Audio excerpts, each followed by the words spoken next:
Bonjour et bienvenue dans ce nouvel épisode de podcast Pourquoi t'as fait ça? Je suis Jade, ton hôte, mais aussi podcast stratégiste pour les entreprises à impact. Aujourd'hui, j'ai le plaisir de recevoir Apolline, créatrice du média La Piscine, une newsletter qui explore les questions de transition sociale et écologique au travail. Dans cette conversation, nous plongeons ensemble dans son parcours de création de médias depuis ses débuts et pendant ses études jusqu'à aujourd'hui. Apolline nous partage ses réflexions sur l'inclusion, ses questionnements sur la terminologie et l'approche systémique de ces enjeux. Nous abordons aussi des sujets très personnels, comment elle a appris à s'écouter après avoir vécu des situations difficiles au travail, sa relation au professionnalisme et à l'authenticité et cette quête constante de sens qui la pousse à explorer intensément chaque sujet qui l'intéresse. C'est une conversation spontanée, comme toujours, sur le podcast, où nous explorons ensemble comment conjuguer engagement personnel et création de contenu, tout en gardant cette authenticité qui fait la force d'Apolline. Alors installez-vous confortablement et bonne écoute. Bonjour Apolline. Salut Jade, ça va? Bienvenue sur le podcast Pourquoi t'as fait ça? Je vais très bien et toi? Ça va, merci beaucoup de l'invitation. Donc on se retrouve aujourd'hui sur le podcast pour parler de ton parcours, de tes choix, de plein de réflexions. C'est une conversation comme d'habitude sur le podcast qui est totalement spontanée. Je ne prépare pas les questions. Je découvre avec les auditeurs et les auditrices l'invité du jour. Et du coup, on va cheminer ensemble pendant une petite heure. Et ma première question est de te présenter de la manière dont tu le souhaites. Ok, alors, moi j'adore, je vais rebondir avec une question que j'aime bien poser moi en début d'interview dans mes newsletters. C'est de savoir ce que la personne voulait faire quand elle était plus jeune. Et moi j'ai toujours été le genre d'enfant qui a eu 1000 vocations. Donc, j'ai voulu être acrobate, danseuse, au lycée, avocate. Et aujourd'hui, je ne fais pas du tout ça puisque je suis dans les médias et la communication. Mais je pense que, tu vois, la toile de fond, c'est la passion pour la quête de sens et essayer de trouver sa voie. Donc je pense que c'est un peu je dirais que c'est un peu comme ça que j'aime bien me présenter, autre que par l'aspect professionnel, mais l'aspect en exploration. Ok, c'est ce qui rythme un peu ta vie, on va dire, pendant tes études même, ou juste après tes études quand tu étais plus dans le milieu professionnel? Non, je pense que ça a toujours rythmé d'une manière ou d'une autre mes différentes manières d'interagir avec le monde. Pour te donner un petit exemple, en ce moment, je lis beaucoup et tu vois, je fais des fixations sur certains sujets et je les explore en tunnelisant. Et je faisais ça aussi quand j'étais pendant mes études. Là, je te disais, quand je voulais faire de la danse, j'en faisais tout le temps et j'étais à fond. Et après, j'ai switché quand j'ai pensé plus au droit et pareil, j'étais à fond sur d'autres thématiques. Donc ça fait vraiment des sauts de puce de mer, quoi. de personnes qui réfléchissent et qui explorent. Mais ça a été aussi le cas pour mes études, plutôt vers la fin, enfin, quoique, non, en fait. Parce que j'ai fait une prépa littéraire après mon bac, et la logique, ça avait vraiment été de se dire, je vais pouvoir lire plein de trucs et découvrir plein de trucs. Et pareil, l'école de commerce, bon, il y avait la logique de je vais trouver un taf après, mais il y avait cet esprit aussi de me dire je vais rester généraliste pour pouvoir continuer à explorer plein de domaines différents. Et j'avais pris une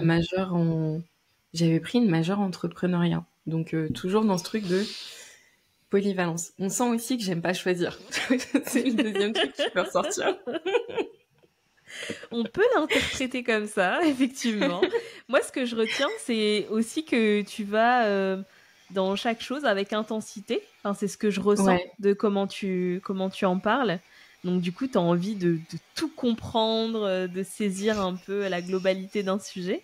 Ça, c'est super C'est ça. intéressant. Mm. Je sais pas toi comment tu fonctionnes quand tu découvres des choses. Est-ce que tu vas pareil, tu focus ou t'es plus dans l'exploration de façon globale de sujets? Déjà, par rapport Aux études, j'ai fait une école de commerce avec aussi une branche entrepreneuriat. Mon idée, parce que j'avais fait de la communication et du marketing avant, c'était de pouvoir comprendre la globalité de l'entreprise pour être plus pertinente sur ce que je fais. Donc du coup, j'aime bien... ok, je me focus sur un sujet parce que je l'ai choisi, parce que j'aime bien cette thématique, etc. Mais j'aime bien l'insérer dans quelque chose de global pour que ça ait du sens. Et ça, à chaque fois, je vais essayer de le chercher. Ah, d'accord. Tu vois, pour que ça ait du sens, pour pas que, du coup, je crée une stratégie marketing avec ce que j'ai appris, etc. Et en fait, ça répond à quoi, etc. Et c'est ça qui était très confrontant quand j'étais salariée. Parce qu'on me demandait d'être sur mathématiques et que moi, j'avais envie de savoir, non mais attends, du coup, le DG, c'est quoi sa vision à quoi je vais répondre, etc. Et on me disait, mais non, mais en fait, c'est pas à ton niveau, là. C'est pas ton sujet. Ah, je vois. Mais t'as travaillé dans des grosses structures ? C'était des startups, des startups en croissance. Donc, du coup, par exemple, il y en a une... J'ai commencé, c'était une dizaine de personnes, ça a fini à 150 personnes, tu vois. Ouais. Et PME, ouais, quand même, une bonne boîte, quoi, quand même. Dans des plus petites structures. Quoique, non, une fois, j'étais dans une équipe de 70 personnes, mais c'était mon max. Sinon, on était 10. Et donc, il y a peut-être plus aussi de transparence. Oui. En tout cas, je savais pourquoi je faisais des choses, même si des fois, je faisais trop de trucs. Et je comprenais pas comment ma fiche de poste avait évolué de un truc A à un truc X, Y, Z. Mais j'avais une certaine visibilité. Ok. Ça, c'est genre super important, je trouve. Ouais. Qu'on ait du sens dans ce qu'on fait. Mais difficile dans les plus grandes structures, effectivement. Ouais, surtout si t'as des hiérarchies, surtout si t'as une hiérarchie qui est bien définie et que t'es obligé à chaque fois de t'en référer à quelqu'un d'autre pour avoir des réponses. C'est sûr qu'il y aura des parties qui seront déformées ou que le message va perdre en impact à un moment donné. Mais c'est dommage. Carrément. Donc ça m'a tout de suite orientée vers l'entrepreneuriat. Au moins c'est bien. Tu savais ce que tu voulais pas faire. Exactement. Et puis là, ça me permet aussi de travailler avec les directeurs généraux, les présidents directement et d'avoir justement cette vision globale pour venir leur apporter une solution marketing ou de communication. Ouais. Donc, je suis beaucoup plus alignée. Aujourd'hui, tu es créatrice d'un média qui s'appelle La Piscine Média. Et avant de parler de ce média, j'aimerais que tu nous racontes un peu comment il est né et quel a été le cheminement jusqu'à ce média. Oui. Alors, il faut savoir que le média a eu plusieurs... Déjà, il s'est pas tout le temps appelé La Piscine, mais il a eu aussi plusieurs époques qui ont suivi les différents tunnels de curiosité dont je parlais tout à l'heure, mais plus sur le côté web. En fait, je l'ai créé pendant mes études, vraiment pendant une de mes 1000 césures, où je me posais la question de qu'est-ce que je voulais faire après mon diplôme, sachant que, tu vois, j'ai fait ma prépa littéraire et après je suis allée en école de commerce parce que je voulais pas devenir prof et je peux manquer de rigueur de temps en temps, donc j'avais peur d'être à la fac et de me laisser complètement aller. Franchement, ça n'a rien changé, que ce soit un côté ou l'autre, mais j'étais pas non plus portée sur les différentes matières fortes en école et les débouchés qu'on me proposait m'intéressaient pas forcément. J'arrivais pas à me voir dans l'audit, la finance ou le conseil. Bon, et en vérité, vu mes notes, je pense que l'audit, la finance et le conseil ne me voyaient pas non plus être dedans. Et donc, j'ai ouvert au tout début, c'était un blog que j'avais ouvert en anglais où je compilais différents témoignages de discussions que je pouvais avoir avec des gens qui étaient soit des potes de potes, des potes de potes de potes sur l'orientation. Et je l'avais fait en anglais parce que j'assumais pas de poster quelque chose en mon nom sur Internet et d'en faire la promotion. Enfin, j'en parlais pas sur Instagram, j'en parlais pas... Enfin, j'avais LinkedIn, mais j'avais pas du tout l'usage que j'avais aujourd'hui. Et c'est c'est pendant le confinement où je me suis retrouvée en stage, en chômage partiel, en stage chez mes parents, à me dire, bon là, ça devient vraiment chaud, parce que les budgets dans ma c'était une structure de l'ESS, étaient coupés, donc on savait pas non plus si nos pôles allaient survivre et dans quelle mesure. Et je me disais, tiens, l'orientation que j'ai envie de prendre, visiblement, ça va être chaud en termes de budget, mais tout ce qu'on me propose à côté, ça me correspond pas. Donc, comment je peux faire pour déblayer un peu tout ça? Et j'ai repris, cette fois-ci en français, sur Substack, la newsletter et toujours cet esprit de témoignage, mais avec plus le côté carnet d'exploration, carnet de curiosité, où j'écrivais un peu les différentes étapes où j'étais de ma réflexion. Et j'avais aussi un podcast que j'avais lancé avec des potes, qui était mi-podcast, mi-série de webinaires, où on enregistrait en public avec des gens qui venaient des potes de potes toujours, nous raconter leur parcours, on pouvait poser des questions.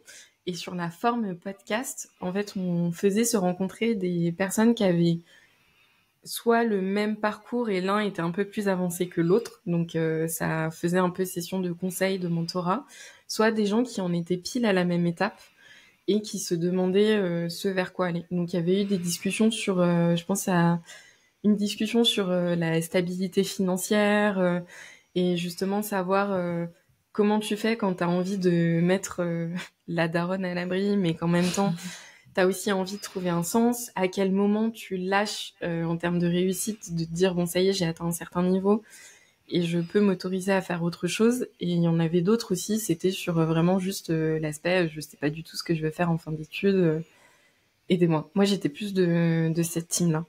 Et c'est quelques temps après où ça a évolué en fait sur les sujets d'inclusion que j'explore aujourd'hui.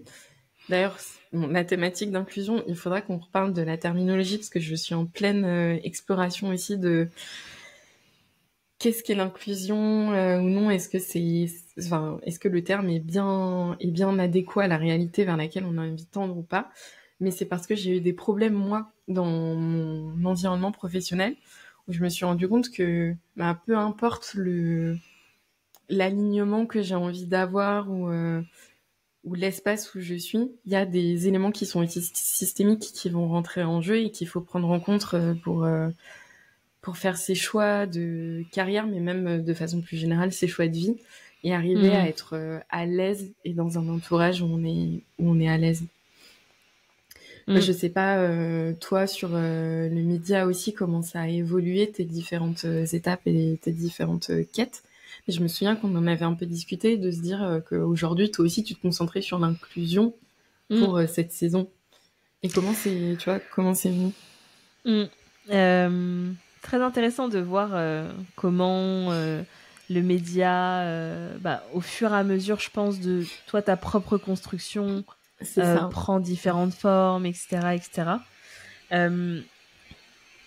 En fait, je consommais beaucoup de podcasts et du coup, je voyais une mauvaise représentation, une représentation très normée de le mec hétéro, cis, blanc, venant d'école de commerce, où je me retrouvais pas là-dedans, dans la manière dont moi j'allais pouvoir faire des choses. Je me disais c'est difficile en fait de se projeter alors que j'ai pas du tout la même réalité, et je me disais au fond de moi mais en fait je vois autour de moi, même dans mon cowork, etc., des gens qui sont totalement différents et pourtant ils sont pas visibles, notamment sur LinkedIn, et du coup dans les podcasts leur histoire n'est pas visible et on a toujours un peu le même récit.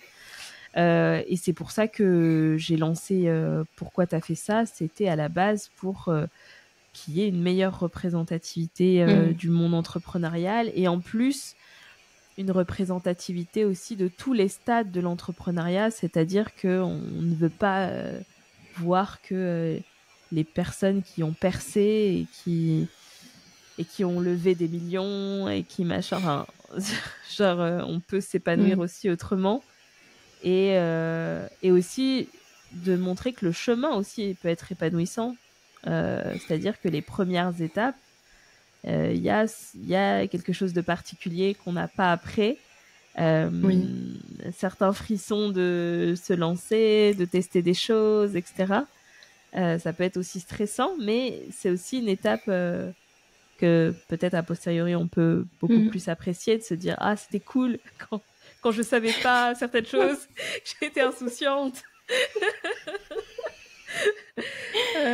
Oui. Donc voilà, je l'ai créé pour ça et du coup c'était cette thématique là au départ et après avec ma propre quête du coup. Le fait que j'ai fait un burn-out et que c'était aussi lié à une quête de moi-même, je me suis dit que ce sujet de diversité et inclusion me parle énormément et j'ai envie de le porter, j'ai envie de participer à sa visibilisation, de visibiliser les personnes qui en parlent, etc. Et c'est pour ça que j'ai dit, je lance une saison thématique qui ne sera pas qu'une saison, c'est sûr. C'est sûr. ce sera l'angle des prochaines saisons. Ouais. Mais c'est ça qui est marrant, c'est vrai que moi aussi, quand j'ai lancé la Ploufletter sur l'inclusion, au début, j'avais juste dit, allez, ce sera une saison. Et comme la saison d'avant, c'était la quête de sens, et en fait, c'est une saison qui avait duré très longtemps. Je suis en train de réfléchir, mais ça avait bien duré 3 ans, tu vois. Et même là, la saison s'étend et je me dis, bon, peut-être qu'elle s'étendra sur X années et un jour, je refermerai cette partie ou alors elle prendra part différemment. Mais c'est trop intéressant ce que tu disais aussi sur apprécier le chemin versus regarder plutôt ce que t'attends. Parce que même quand je pense à la quête de sens, les podcasts, moi, que j'avais découvert de prime abord, c'était, tu sais, enfin, j'allais dire des stars, mais plus des personnes qui sont influentes sur les réseaux sociaux, qui parlaient de comment il et elle étaient paumés et comment il et elle étaient arrivés là où ils étaient aujourd'hui. Et c'est vrai que c'était difficile aussi d'arriver à se retrouver dans leur chemin, parce qu'on n'a pas forcément les mêmes ambitions, mais sans parler d'ambition nécessairement monétaire, mais même de rythme de vie ou de manière d'aborder certaines choses. Et comme on n'avait pas la même... en fait, on n'a pas la même réalité, dès lors qu'on n'a pas non plus la même exposition, les mêmes moyens. Je trouvais ça difficile de... même pas d'appliquer certains préceptes, mais de vraiment intégrer leurs leçons en me disant tiens, ça peut me correspondre. Mais de la même manière que sur un podcast autour de l'entrepreneuriat, si j'écoute quelqu'un qui a levé des millions et qui est en grand groupe ou qui a créé une PME qui marche du feu de Dieu et des grosses équipes, je vais pas me retrouver non plus dans sa manière d'aborder les choses, comme c'est pas forcément là où j'ai envie d'aller. Donc c'est vraiment ça, le côté diversité. Et attends, mais ça m'intrigue. À quel moment toi t'as compris que le chemin était plus important que l'arrivée? Je pense que c'est la grande leçon de mon burn-out. D'accord. Je pense. Parce que je me disais sans cesse pour tenir, parce que c'était dur et que j'étais fatiguée et je voyais que ça pouvait pas être une permanence ce que je vivais. Je me disais à chaque fois non mais c'est rien, c'est juste une étape pour que tu atteignes ton objectif. Faut que tu tiennes parce que après tu auras le rythme de vie que tu veux, etc., etc. Sauf que cette période a duré tellement longtemps qu'elle m'a épuisée. Et que du coup, c'est là que je me suis dit, mais en fait, je cours après quoi ? Est-ce que je peux pas profiter et être dans le kiff maintenant et pas me dire, je souffre, ce sera pour après. De toute façon, c'est vraiment dans la culture qu'il faut souffrir au c'est vraiment travail. le côté on s'autoflagelle, on grind parce qu'après ça va bien se passer. Grave. Et en fait, là, je pense que c'est vraiment le truc qui va me coller à la peau après ça, parce que je sais que c'est l'une des choses principales qui m'a menée au burn-out, c'est de dire non, mais pour l'instant, ça va pas. Et aussi, ce que disait mon conjoint. Il me disait ça aussi. Et alors, il voulait m'aider, hein, mais au final, du coup, ça me rassurait dans le sens, ah bah oui, non mais oui, c'est vrai, faut que je tienne. Oui, Il me dit oui, c'est dur maintenant, mais après tu seras fier de toi d'avoir accompli tout ça, etc., etc. Et au final, je pense que c'est cette pensée-là qui fait qu'on se pousse et qu'on s'écoute pas et ouais, on voit pas qu'en fait c'est trop, on est à bout. ouais, ouais. Mm. Non, mais je vois. Est-ce que toi, dans la manière dont tu abordes le travail ou même les choses que tu fais, même en side project, etc., perso, est-ce que tu es plutôt à l'aise avec le fait de t'écouter, d'écouter ton rythme, etc. Bah, en fait, en t'écoutant, j'étais en train de me rendre compte que ça, oui et non, ça dépend de, en fait, ça dépend de plein de choses. Mais là, je te parle vraiment d'un truc, j'allais dire ancré dans mon quotidien, mais c'est vraiment là les 3 jours actuels. Tu vois, là, je suis en plein SPM. Et je sais qu'il y a quelques temps, je me serais pas écoutée sur ma fatigue et sur le reste et que j'aurais poussé. Et en fait, je sieste allègrement parce que je me rends compte Mm. que c'est la seule façon de pouvoir continuer. Mais ça a mis du temps. Et je crois qu'en fait, comme toi, c'est le fait d'avoir été jusqu'à une certaine crise qui m'a fait prendre conscience que c'était important de m'écouter et que finalement c'était ok de pas faire tout ce que je voulais faire. Et donc j'essaye de l'intégrer dans ma manière d'être, mais en même temps j'ai du mal à trouver cet équilibre parce que j'ai cette tendance à de tunneliser très rapidement. Mm. Et que là, tu vois, je vais te parler de ma lubie lecture du moment où je suis en train de lire tous les livres d'une autrice. Et je peux, je peux finir de lire à 2 heures, 3 heures du matin, mais juste parce que je suis dans mon truc et j'arrive pas à m'arrêter. Et mon corps et mon esprit ne ressentent pas vraiment la fatigue, ou alors je dois la Mm. shut down d'une certaine manière. Et donc même si je sais que j'ai ce besoin d'écouter, je j'arrive pas toujours à le faire. Et c'est vrai Mm. que là, c'est vraiment transparence 100%, mais quand j'écris des fois des newsletters et je suis là, ah, faut prendre soin de soi, je me dis, ouais, je pourrais quand même placarder ce conseil et arriver à en prendre soin à un moment donné. Mais c'est vrai que non, non, bah, tu vois, la rupture dont je te parlais, c'était lié à ce que j'ai vécu au travail. Et c'était aussi quand je créais le média. Et je me suis rendu compte, j'avais en gros un souci avec les personnes qui m'accompagnaient, enfin une personne qui m'accompagnait. Et c'est au moment où on m'a dit, tu dois continuer avec cette personne, si tu veux, on viendra avec toi en coaching, alors que, enfin, non, si quelqu'un te dit, c'est pas possible, Mm. l'objectif n'est pas de continuer et d'encourager ces endroits où des violences ont lieu. Et en fait, à ce moment-là, j'étais tellement mal que je me suis dit, au pire, j'arrête tout. Et j'arrête tout. Et je sais pas ce que je Mm. fais, mais je laisse tout tomber. Et à partir du moment où il y avait ça, je me suis rendu compte que c'était pas tant important par rapport au fait de d'être à l'aise avec moi-même et d'être en bonne santé.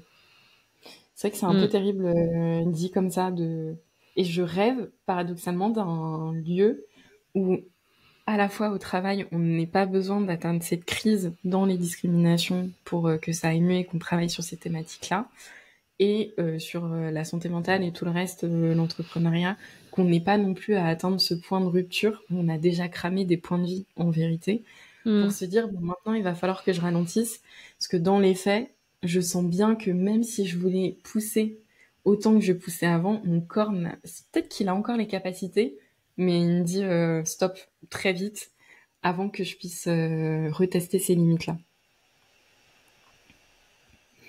Quand tu nous dis que oui, c'est dommage qu'on atteigne un point de rupture pour prendre conscience d'eux, c'est aussi un questionnement que j'ai eu de me dire, mais euh, est-ce qu'on pourrait justement ne pas atteindre ce point-là? Et en même temps, quand je le vois au regard de mon expérience, je me dis, bah en fait, je sais pas ce qui m'aurait fait arrêter avant d'être dans cet état-là.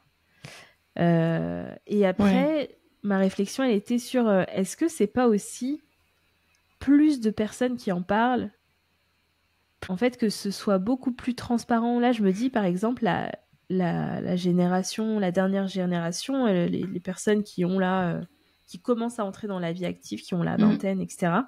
Je trouve qu'ils parlent beaucoup plus de santé mentale, ils parlent beaucoup plus de par rapport au respect qu'on peut avoir dans l'entreprise, etc.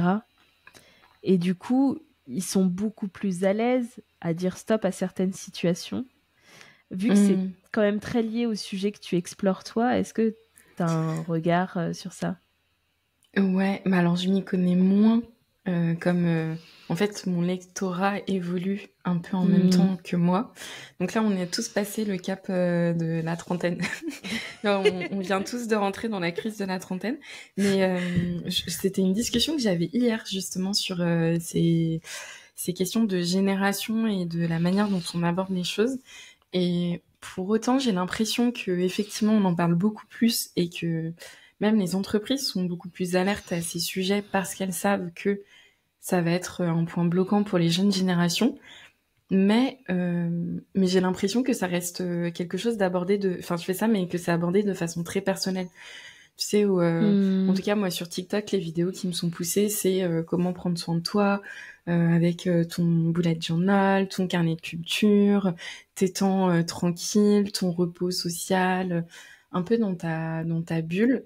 Et bon, je suis aussi la première à faire ça, mais il y a aussi tout un pan structurel qu'on questionne peut-être pas autant. Où moi, je pense que ce qui m'aurait fait ne pas aller jusqu'à ce point de rupture, c'est si dans mon éducation, ma manière d'apprendre à l'école, on m'avait répété que ça devait se passer d'une autre manière.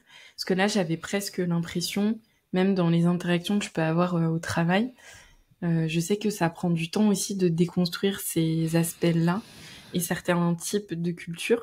Et c'est juste que on me l'a tellement présenté comme étant quelque chose de normal, alors que c'est un système qui est cassé, que c'est plus de ce côté-là qu'on devrait se tourner. Enfin, la santé mentale, je trouve que c'est enfin, j'en parle tout le temps aussi, mais dans la définition de l'OMS, tu vois, ils disent que c'est attends, que je mélange pas, mais que c'est une santé physique, sociale et mentale, et que ça inclut à la fois donc toi, ton pilier, comment t'interagis avec les autres, mais que c'est aussi ton environnement. Donc c'est-à-dire si tu as accès à des nécessités premières, si tu as une certaine stabilité politique, économique. Et c'est pas forcément des choses sur lesquelles on va discourir quand on aborde le sujet.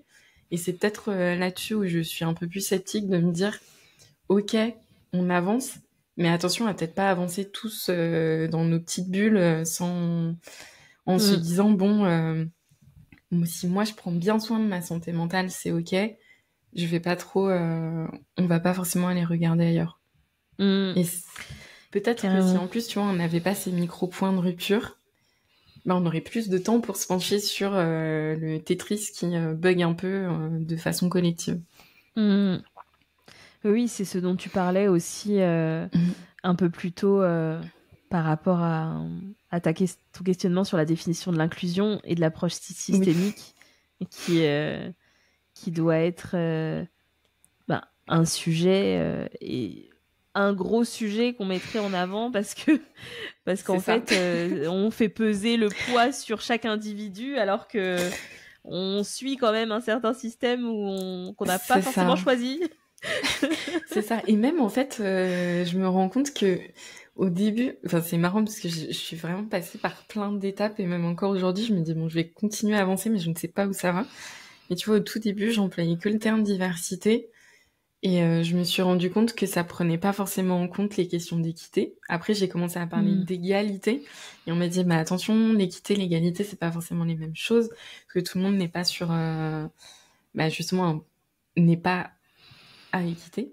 Et après, j'ai commencé à parler d'inclusion et maintenant, j'ai commencé à lire plein de ressources. J'ai assisté il y a pas très longtemps à un talk de une autrice qui s'appelle Myriam Baafou et où elle disait que On parle tellement justement de confort, et que dans l'inclusion, il y avait ce mouvement très descendant de se dire, c'est comme, tu sais, quand t'inclus quelqu'un dans ta team, quand on est en primaire et qu'on fait les équipes, bah, t'as quelqu'un qui a un certain pouvoir qui dit, bon, ok, je t'inclus dans ma team, mais il faut quand même que tu cours vite, que tu puisses attraper le ballon, que tu fasses ci, ça, donc t'as toute une liste à checker, et sinon t'es pas pris, ou alors t'es vraiment laissé sur le banc de touche.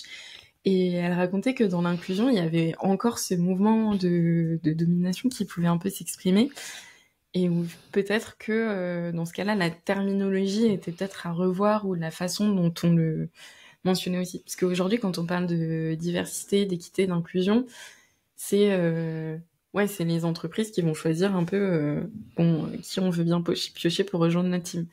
Alors que ça devrait être une réflexion horizontale où c'est plus une question de compétences sans qu'il y ait tout le reste qui rentre en jeu. Super intéressant, cette réflexion d'inclusion. Et le parallèle avec l'école, c'est parlant. Mais ça m'avait pas mal heurté, parce que c'est vrai que je l'avais jamais vu comme ça. Et depuis, ça tourne en fond. Mais je sais toujours pas ce vers quoi on pourrait aller, justement. Et c'est un truc qui m'intrigue pas mal. Enfin, tu vois, je sais pas toi comment ça s'est passé dans ton choix de terminologie aussi, pour présenter ta saison ou pour présenter cette thématique. Moi, en fait, je suis partie du mot DEI. Et du coup, j'ai pas forcément questionné la terminologie. Après, à chaque épisode, chaque invité vient dire ce qu'il met derrière. Donc en fait, ça enrichit un peu moi ma réflexion. Ah, c'est trop bien. Ouais, grave. J'adore. Et mais je pense que je suis pas encore au stade. Tu vois, c'est vraiment un sujet que j'explore là ces derniers mois. Ça va faire 1 an en septembre. Donc c'est tout frais. Et je suis pas encore au stade d'avoir ce recul, de me dire, bon, avec ce que j'ai accumulé, du coup, comment moi, je vais prendre le truc. Enfin, pour l'instant, je suis plutôt prudente. Je suis plutôt en train d'accumuler des connaissances dessus, d'avoir une réflexion un peu en back-office, mais un peu bancale encore. J'entends les bruits de connexion Internet qui font... Bon, ça, je suis un peu à cette étape.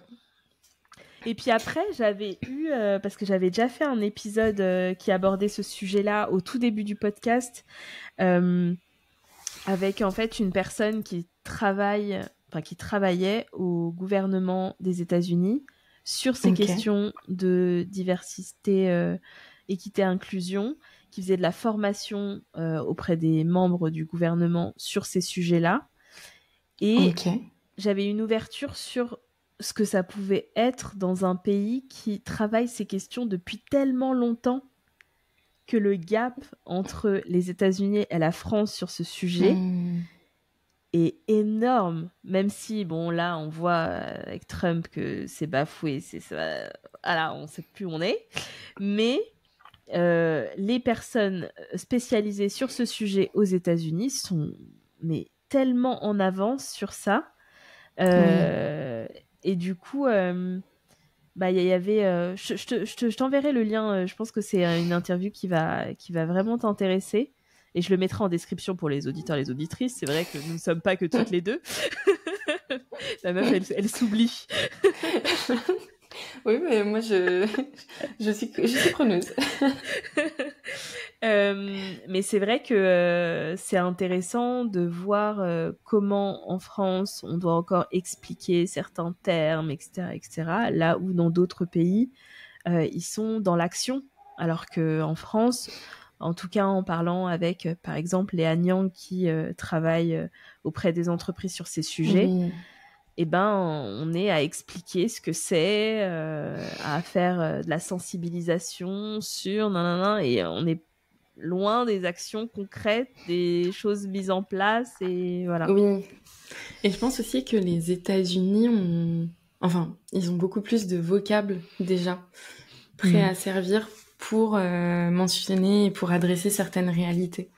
Alors que nous, on peut avoir peur aussi de mettre les mots sur certaines choses. Enfin, moi, je me souviens je sais plus, c'était une conversation que j'avais eue avec Alexia Sena, où on parlait d'adresser le racisme. Et elle me disait que pour certaines entreprises, déjà poser le terme racisme dans ta stratégie d'inclusion, ça représentait une certaine étape et ça te positionnait sur un peu ton pantone d'engagement.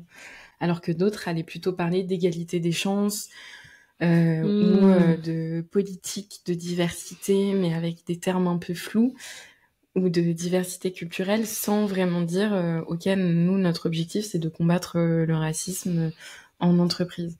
Et c'est vrai que dans ce cadre-là, ta sensibilisation, elle sera peut-être pas pareille et tu vas avoir un chemin plus long à faire, alors qu'aux US, t'as des communautés qui sont déjà très fortes et qui adressent ces thématiques-là. Je pense même au Black History Month. Mais c'est une institution où tous les mois, on peut reconnecter avec cette culture, où ils racontent des choses et nous, on n'a pas ça en France. Du tout. Ah oui, non, c'est clair, c'est clair. C'est clair que... Mais bon, on ne se décourage pas, hein. Ça va arriver. Non, mais c'est des éléments différents. Et puis, je pense qu'en France, il y a des collectifs aussi qui existent, des médias, plein de choses différentes qui voient le jour et qui pointent à cette réalité, mais façon française. Est-ce que tu peux nous dire ce qu'est la piscine aujourd'hui ? Yes. Alors la piscine aujourd'hui, je dirais que c'est un cabinet de curiosité où je partage justement mes explorations autour de la transition sociale et écologique et toutes ces questions autour de comment faire en sorte que nos environnements de travail soient plus sains et plus vivables. Et j'ai plusieurs formats que je décline et que j'explore. Il y en a un que j'adore et que les gens aiment bien aussi, c'est les portraits, où je pars à la rencontre de gens qui sont... Enfin, c'est même pas forcément leur parcours qui m'intéresse, mais plus un trait de personnalité ou une manière d'aborder la diversité et l'inclusion. Là, je pense à Mélanie, qui était la dernière personne que j'avais rencontrée. Tu vois, c'était sur la confiance en soi. Et après, je livre un peu toutes ces réflexions et tous ces sujets à la communauté. Et c'est bien parce que ça nourrit en fait ça nourrit des échanges, des mises en relation. Et c'est chouette parce que je sens que c'est aussi c'est aussi un truc collectif qui nous manque de pas pouvoir adresser ces sujets-là, mais même pas forcément dans nos environnements de travail. Moi, ça m'a permis de rencontrer des gens avec qui j'ai pu parler de ces sujets d'inclusion, de racisme, de construction personnelle quand on est une personne minorisée, où j'avais pas forcément cet espace-là dans mon entourage perso. Donc ça vient nourrir plein de choses. Et ça se retrouve aussi dans le lectorat où tu as à la fois des gens concernés, des personnes qui veulent se renseigner, qui sont plus alliées en entreprise. Enfin, c'est un lieu je fais ça, mais de remise en question, un peu comme toi, où on accumule, on tire des fils et on essaye de progresser sur ces sujets-là. Et c'est cool parce que ça devient aussi un projet collectif et pas juste moi qui dis alors j'ai trouvé ça et c'est comme ça qu'on fait, parce que moi-même je ne sais pas du tout. Je ne sais pas. Ouais, tu viens poser le cadre d'une conversation, du coup un point de départ qui se poursuit après avec les lecteurs, les lectrices et tout. C'est ça. Et c'est vraiment tributaire, même mes jeux de mots de la piscine, je suis tributaire de pas mal de personnes qui m'envoient des suggestions ou qui font de la natation à un certain niveau et qui me disent ah tiens, tu pourrais dire ça comme ça, tourner ça comme ça, ou des suggestions de sujets. Mais je pense qu'il y a j'y réfléchissais là en début de semaine, parce qu'en ce moment je suis un petit bloc créatif.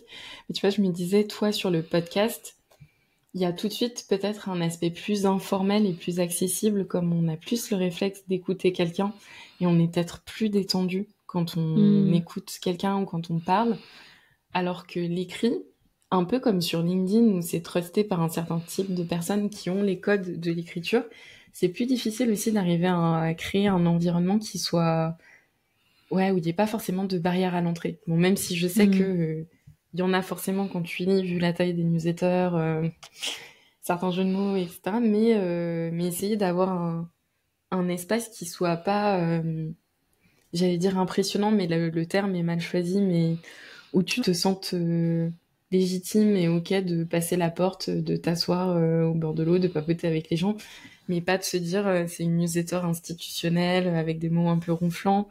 Et en vrai, j'ai encore du mal à parfois garder cette tonalité chill. J'ai adoré cette édition sur la confiance en soi. Merci. C'était vraiment trop bien. Et je trouve que tout l'environnement, toute l'identité que tu as donnée à ton projet participe à ce que tu décris justement sur on arrive en fait dans un espace Ouais. et en plus Apolline a apprêté cet espace pour qu'on se sente bien. Enfin, franchement, c'est comme ça que je le ressens. Tout est bien placé, c'est joli, on est bien. Ah yes. Bon, ça va, parce que quand je l'écris, c'est pas toujours... En plus, tu vois, secret de production, mais la version que j'envoie n'est jamais la version que je partage aux gens après. Il y a toujours des bouts que je vais tronquer ou des trucs que je vais relire, des phrases que je vais peaufiner. Mais je sais que le lectorat est, est très bienveillant, donc je me dis, bon, on peut livrer un peu plus.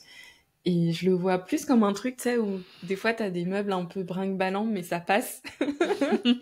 Parce que tu dis, bon, ok, c'est le style de la maison, mais ne serait-ce que le rythme de publication qui est hebdomadaire, ça me laisse un peu de latitude. C'est déjà le ton est posé. Mais en fait, quand je disais j'ai un peu de mal à garder ce ton, c'est que j'ai aussi, au début, on me répétait beaucoup que c'était pas forcément professionnel. Et donc j'avais peur de pas paraître suffisamment corpo et sérieuse pour pouvoir le garder. Et même si aujourd'hui, je pense que bon, j'ai un peu fait le deuil du corpo et je suis très contente d'avoir des gens aussi avec qui je peux interagir qui ressemblent et qui voient le monde du travail sous ce même angle. Je pense que des fois il y a des petites fulgurances de me dire ah non, il faut que je reformule ça de telle façon pour que ce soit pour que ce soit plus pour que ça passe mieux. Mais sur LinkedIn aussi, je le faisais beaucoup avant. Je sais pas, toi, tu vois... c'est fou, ça, ce truc, ça fait pas professionnel. Ouais. Pourquoi on devrait mettre une distance, en fait? Le travail d'écriture qu'il y a derrière, ça se voit que c'est un gros travail. On peut pas dire que c'est pas professionnel. Et puis après, tu rentres aussi dans tes codes à toi, de la manière dont tu parles. Et le fait d'ajouter des éléments de comment tu parles, c'est ça qui crée aussi la connexion et qui invite au dialogue et tout. Mais ce truc professionnel, ça va toujours embêter les gens qui étaient c'est pas trop professionnel.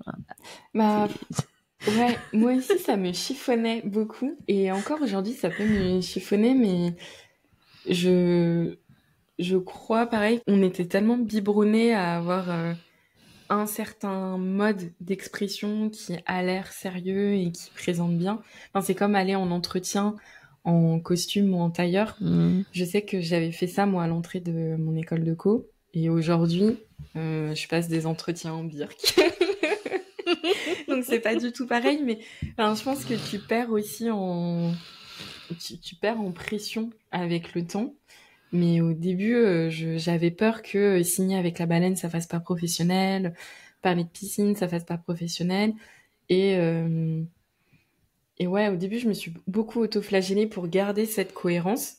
Et au fur et à mesure, j'ai compris que c'était plus j'arrivais à garder cette cohérence, plus cette cohérence, en fait, faisait ce socle professionnel dont tu parlais. De se dire, c'est ces codes-là, en fait, qui créent le professionnalisme. Et c'est ce que je vois quand je travaille avec des gens sur leur branding, sur la créativité, c'est ça aussi qu'ils viennent chercher. Mais au début, c'est toujours difficile de se dire je vais sortir des clous parce que t'as aussi peur de, je sais pas comment l'expliquer, mais tu sais, t'as peur de te rendre visible en étant la personne différente. Et c'est un peu ce que disait Mélanie dans la newsletter. Bon, pour les gens qui l'ont pas lu, désolé. Il va falloir aller la lire. C'est ça. Mais de toute façon, je vais la spoiler. C'est même pire. Tu sais, où elle disait que elle portait son afro et qu'elle était OK avec le fait de pas forcément adopter les codes des milieux où elle évoluait, parce que de toutes les façons, son identité détonnait déjà par rapport à l'espace qu'elle occupait. Et en disant, quand elle m'a dit ça, je l'avais déjà conscientisé avant, mais ça m'a remis un truc de ah oui, en fait, quoi qu'il en soit, pas assez foutu d'avance, mais de toute façon, ça peut détonner différemment, donc autant pousser à fond quitte et apprécier le cheminement. Exactement.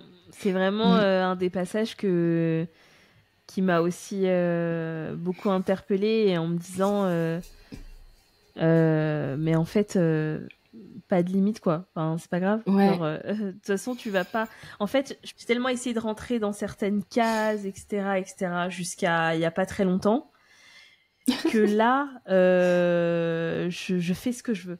C'est bon. Okay. Et je pense que ce que certains ne trouvent pas professionnel dans ce que tu fais, c'est tout ce qui fait ton identité, et que en fait personne ne pourra faire ce que tu fais là et ce que tu délivres. Et parmi toutes les newsletters qui existent et les newsletters qu'on consomme, parce qu'en plus on en consomme de plus en plus, notamment avec Substack, etc., t'inquiète que la tienne, on la loue pas. Enfin, on sait que c'est toi. T'as même plus besoin de signer avec Apolline la baleine. Mais je signe Apolline la baleine. Mais même, tu vois, mes mails, je les signe avec Apolline la baleine. Et dans ma signature de mail, j'ai le petit swim vers ceci, cela.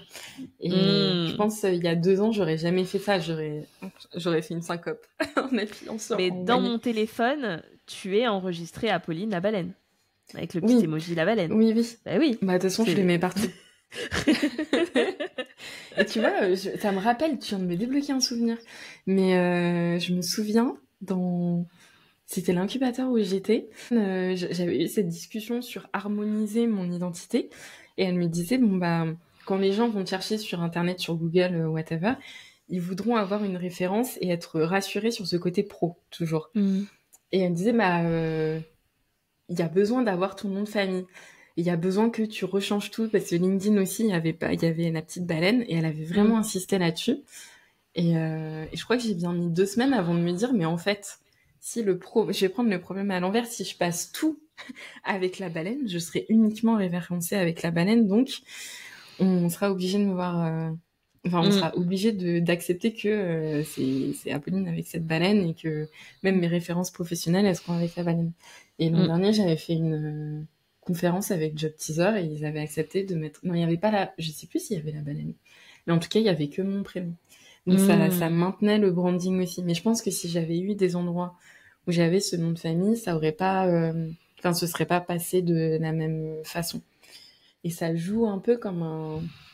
après, c'est aller un peu plus loin, mais ça joue un peu, tu sais, comme un mini alter ego, de me dire... ça me distance aussi, c'est mon nom d'autrice, donc c'est Apolline pro, mais c'est pas Apolline de la vie de tous les jours non plus. Et ça, c'est l'équilibre dont on parlait tout à l'heure. C'est ça, exactement. Est-ce que, du coup, par rapport à ton activité professionnelle et les missions que tu peux avoir, c'est directement lié à la piscine? Comment ça fonctionne? Ça dépend des missions, mais le mais, c'est que toutes les personnes avec qui je travaille, je les ai rencontrées via la piscine. Mais c'est pas forcément les mêmes types de missions. Je fais de l'accompagnement sur le branding, la ligne édito, avec surtout des femmes qui sont minorisées et qui veulent prendre la parole ou construire leurs médias.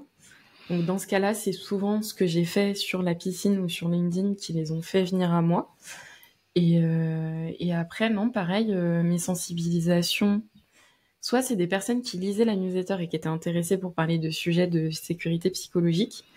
Donc souvent, c'est des gens qui sont déjà aussi peut-être un peu avancés dans leur réflexion sur l'inclusion et qui me lisent. Ou alors, quand je démarche, j'envoie le lien de la newsletter à la personne en face. Donc il y a toujours un petit lien. Et là, je pense à une dernière mission que j'ai. qui est plus de la production média, mais sur YouTube et en podcast.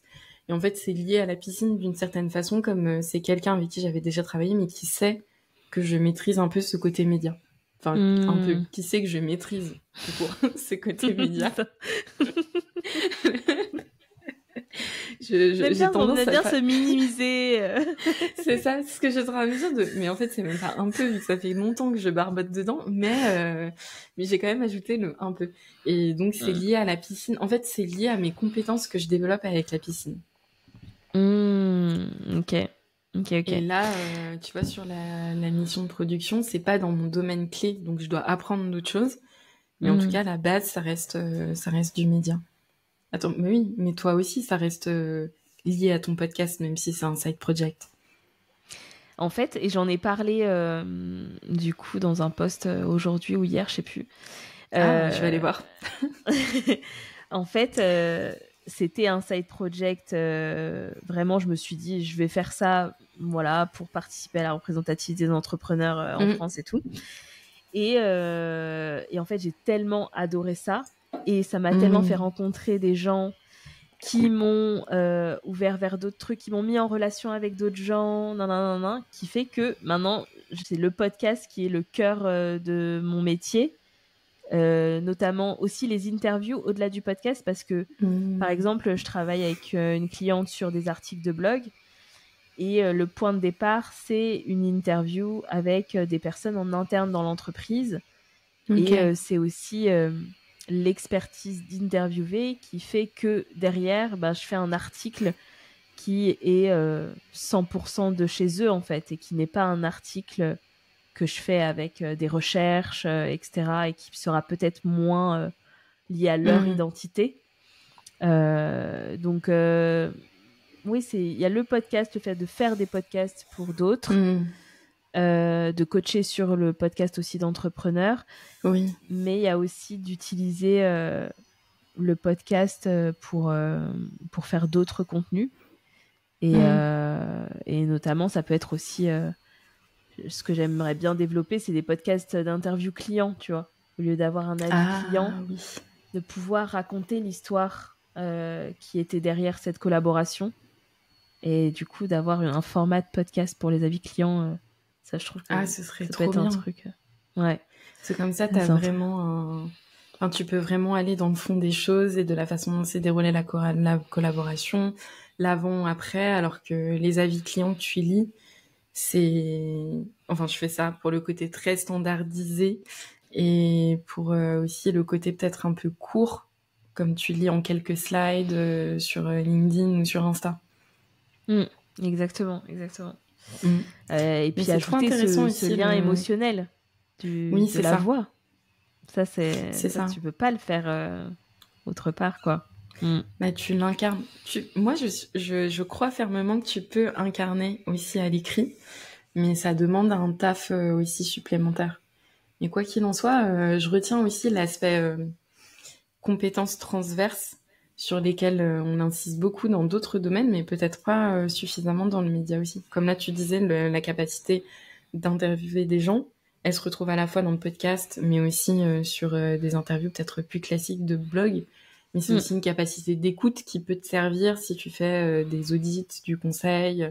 Enfin, c'est plein de manières de décliner ce que tu fais au quotidien. Carrément.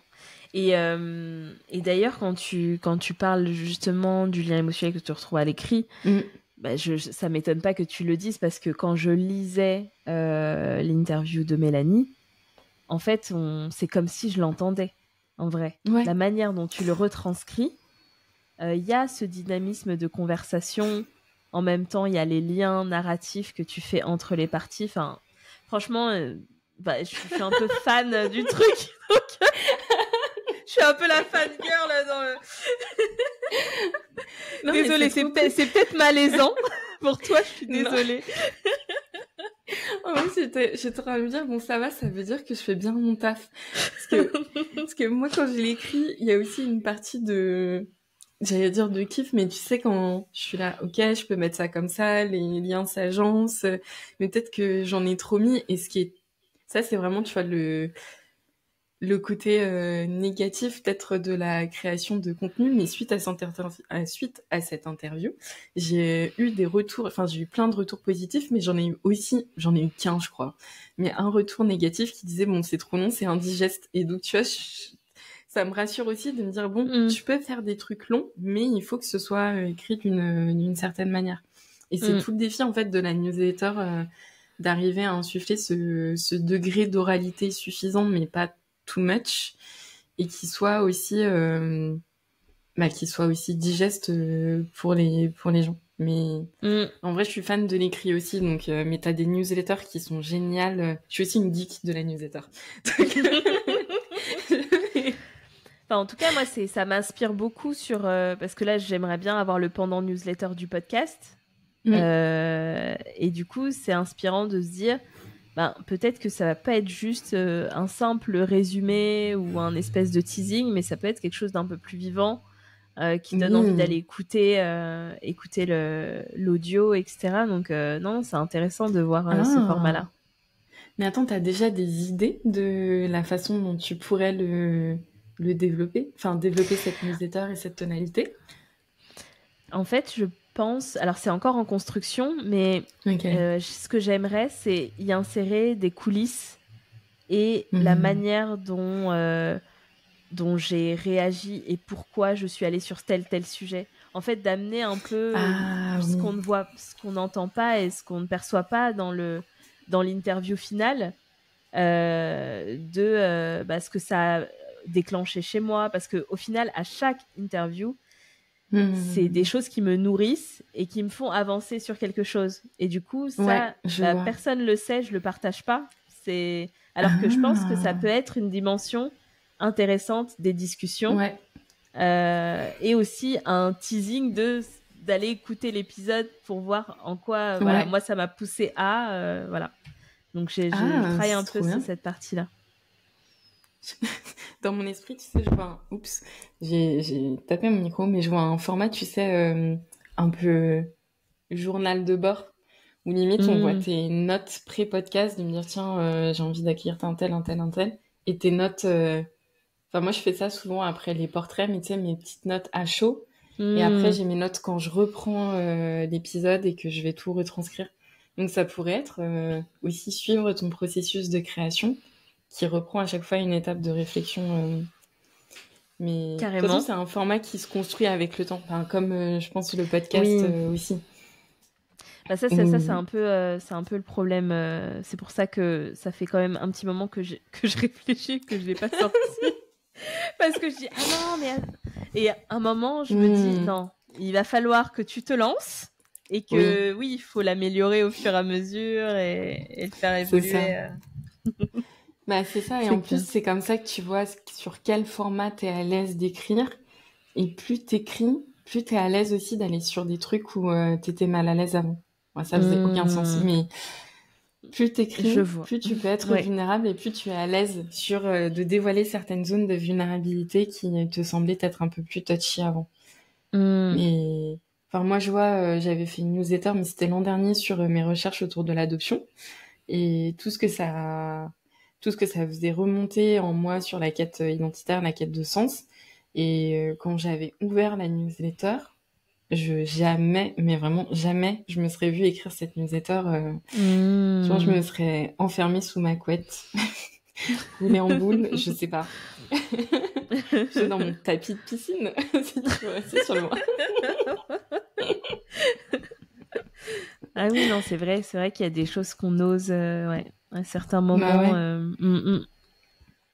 Je pense comme sur LinkedIn, où de toute façon, toi, t'as déjà aussi la culture, mais la culture de l'écrit, où tu t'exposes déjà au regard des gens. Oui. Donc, je pense que ce sera aussi plus simple de passer d'un format court à un format long, vu que tu sais déjà un peu ce que ça fait. Mais... cette frustration d'avoir plein d'autres choses à dire qui ne rentrent pas dans les posts LinkedIn, etc. Et du coup, je pense que c'est le lieu, justement, la newsletter, le lieu où je vais pouvoir explorer tout ça, quoi. Mais quand tu dis qu'il rentre pas, c'est qu'il rentre pas comment?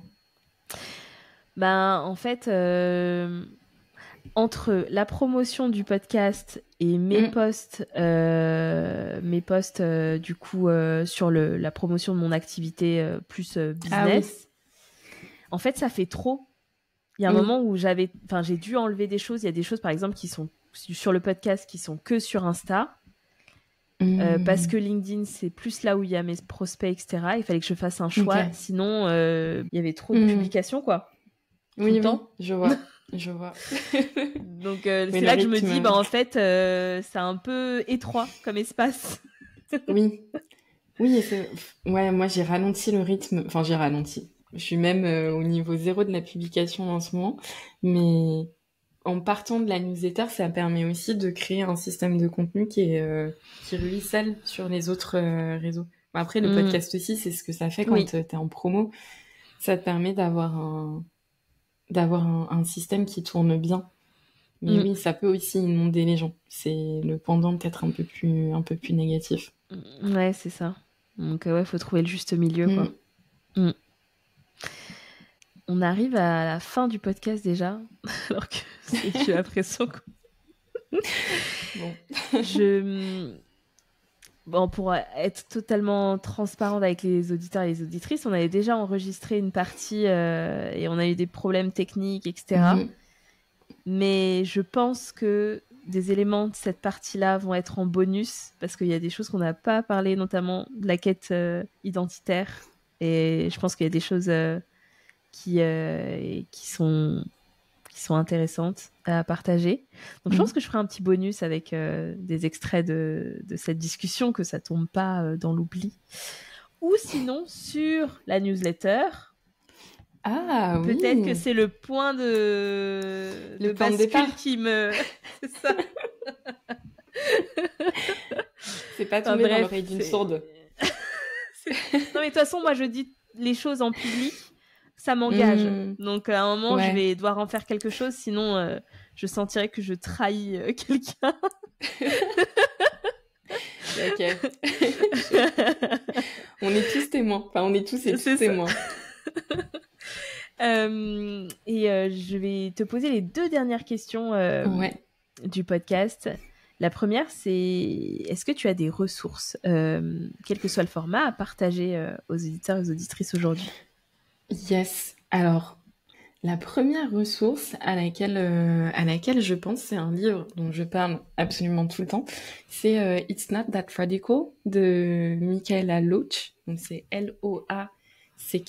Et en fait, Michaela, c'est une activiste qui est anglo-jamaïcaine et qui parle beaucoup justement des liens qu'entretiennent l'écologie avec toutes ces thématiques sociales. Et vraiment, c'est super intéressant et c'est très accessible où elle raconte à la fois son propre cheminement et elle donne la parole à d'autres gens qui se posent ces questions-là et qui aimeraient mettre un premier pas et commencer à avancer brasse par brasse dans l'engagement et dans ces sujets qui peuvent être perçus comme parfois un peu élitistes et inaccessibles, surtout quand tu parles du GIEC ou de gros rapports. Là, c'est vraiment génial pour mettre une première palme dans le sujet. Et la deuxième ressource à laquelle je pense, et je réfléchis, parce qu'en fait, on a tellement parlé de Mélanie pendant l'interview que j'ai limite envie de dire allez lire cette newsletter, mais on va mettre le lien. Oui, on va mettre le lien. Non, je pense qu'il y a un livre aussi qui m'a beaucoup aidé et marqué, c'était Activez vos talents, ils peuvent sauver le monde c'était de Mathieu Dardaillon qui est le cofondateur de Ticket for Change. Il n'y a pas forcément il y a même pas du tout l'aspect inclusion dont on a parlé qui entre en jeu, mais ça aide à commencer en fait à réfléchir sur quelles sont les choses qui nous mettent en joie et quelles sont les choses sur lesquelles on pourrait agir dans sa trajectoire pro et perso. Et si jamais les gens veulent aussi aller plus loin, moi j'ai un mini parcours d'initiation introspective aussi avec la piscine. Donc je peux te passer le lien pour que tu le mettes en description. Et voilà. Trop bien.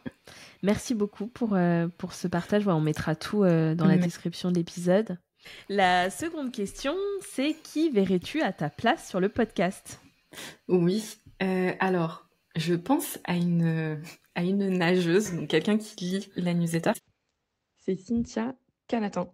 En gros, elle parle beaucoup d'internationalisation, de mobilité internationale dans son parcours. Et en même temps, elle accompagne les femmes afro-caribéennes à prendre leur place au travail et à penser leurs différents projets de carrière.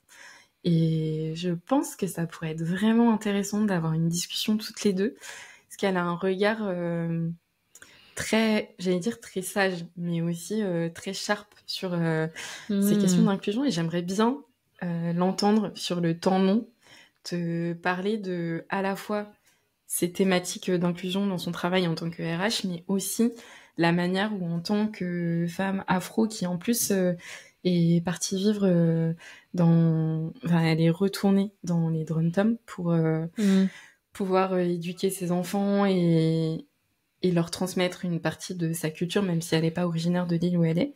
Et j'aimerais bien aussi l'entendre parler de ces questions de transmission pour les jeunes générations, même si c'est une génération en dessous de celle de laquelle on fait... Ok, super.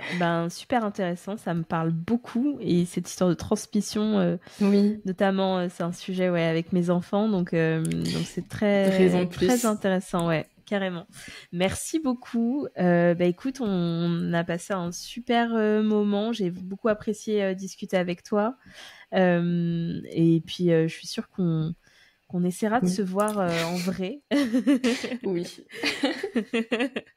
Et en tout cas, j'espère que tu as passé un beau moment sur le podcast. Ouais, c'était vraiment trop chouette. Merci beaucoup d'avoir pensé à moi et d'avoir posé toutes ces questions, parce que c'est vrai que on en parlait la dernière fois aussi, c'est toujours chouette d'avoir ces espaces-là pour un peu confronter nos expériences et grandir ensemble.